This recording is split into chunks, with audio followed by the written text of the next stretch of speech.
Hi, good morning. It's lovely to see all of you here today.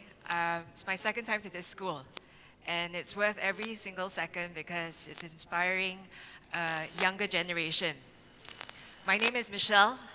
I am the Selangor State Assemblywoman for Subang Jaya, which is where this school is situated, and it is my pleasure to be here. When I was approached by Jimmy, the organizer for this event, which you saw just now, he asked that I share my story of how I am here today. And I had to think of a way of sharing it in a way that will be relevant to where you are, the stage where you're at in secondary school, in going through a phase where you would soon go to college. And so this is my topic for today. What makes you afraid? What makes you afraid? How many of us have done this before? Come on, how many of us have done this before? There we go. Miss Alice has done it before. I have done it before.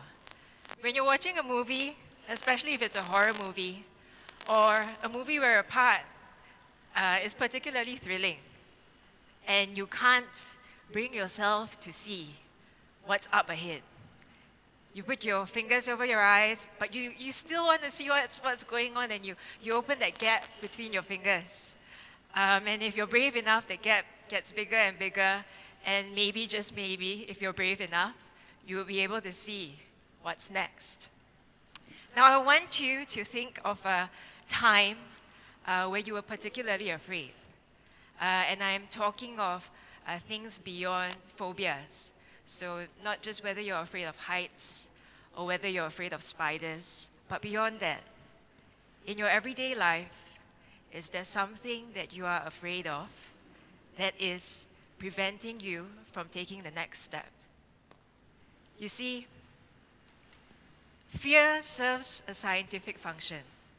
It is not there without reason. The reason why fear is there is because it tries to keep us away from harm. It tells us what is dangerous, and it tells us that we should stay away from it. In other words, it sets boundaries. It tells us what our limits are.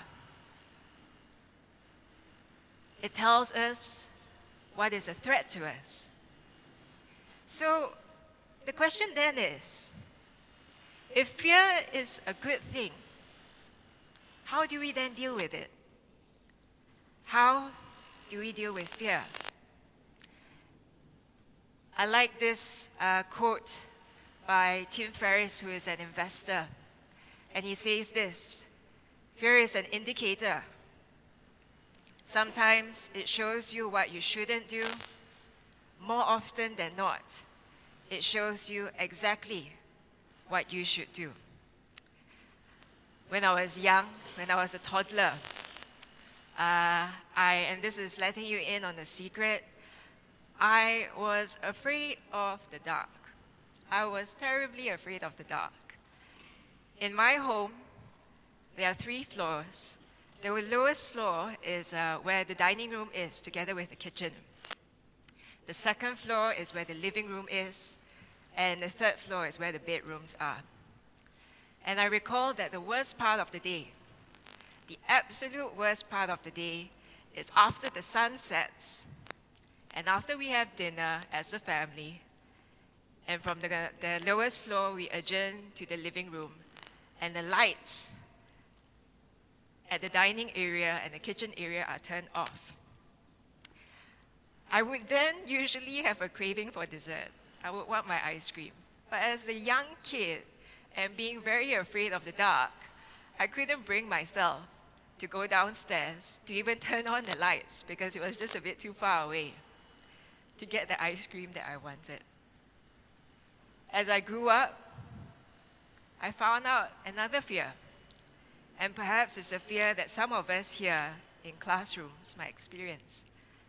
I was afraid of participating in class.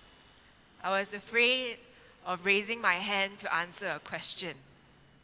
As a 7-year-old, and as a 7-year-old who just entered the school system, I was afraid of being judged.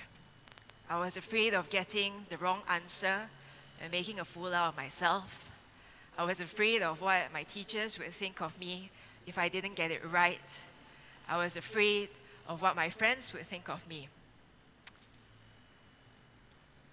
Then, as I grew older and I entered secondary school, I discovered again another fear. I was absolutely afraid of exams. Absolutely afraid of exams. The exam that I was most afraid of was math. When I sit in the hall and as I wait for the time to turn the paper over, my heart would be beating so fast I was convinced that the world was going to end. Those are the little fears that we encounter every day. So think of that fear in your head. And now, ask yourself, how is it that we are supposed to deal with everyday fears? This is what Eleanor Roosevelt says. You gain strength, courage, and confidence by every experience in which you really stop to look fear in the face. You are able to say to yourself, I have lived through this horror, I can take the next thing that comes along. You must do the thing that you think you cannot do. Sometimes it's easier said than done, isn't it? Sometimes it's really easier said than done. People say that you should do the thing that you are afraid of. But when I think of how I overcame my fear of the dark, it wasn't that easy. So how do you cope with it? The way I coped with it was really easy. I just thought of what could be the worst thing that can happen. What is the worst thing that can happen? My dad, when he discovered that I had such a great fear of the dark, he sat me down and said, what is the worst thing that can happen? Really, what is the worst thing that can happen? The worst thing that can happen is that you would just be really afraid as you walk through the dark, but nothing really would happen to you. So with that, my dad would stand from afar and he would watch me walk down to the dining room. And for the longest time, it took me a really long time to even get to the switches. As the days went along, it got faster and faster, and before I knew it, I overcame my fear. As to being afraid of raising my hand in class, what is the worst thing that could have happened? The worst thing that could have happened was that I would get the answer wrong. But the reality is, all of us at some point would get something wrong in life. We would make mistakes, and that is the reality. But the only difference in overcoming that fear of answering that question in class is that I took a step forward in overcoming something that I didn't think I would have been able to. At math exams, what is the worst thing that could have happened?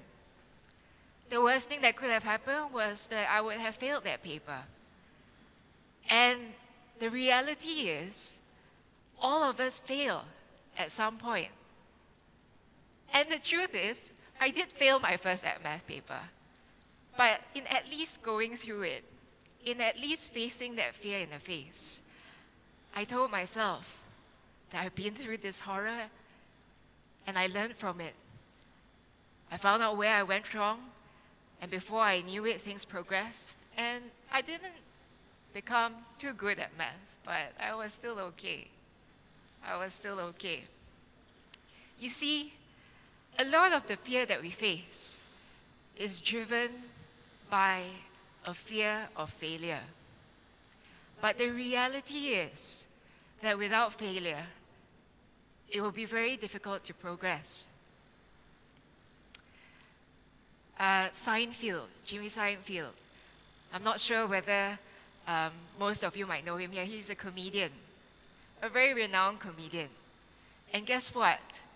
When he took the stage at first, his first ever performance, he froze on stage.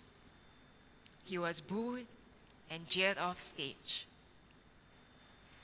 At that point, I don't think he himself knew of the success that he was experiencing now. We talk about Steven Spielberg. Steven Spielberg has so many blockbuster movies over so many years. Billions and billions of dollars he has earned and earned such success. But guess what? His application for cinematography to the University of South California was rejected. He failed. He failed as well.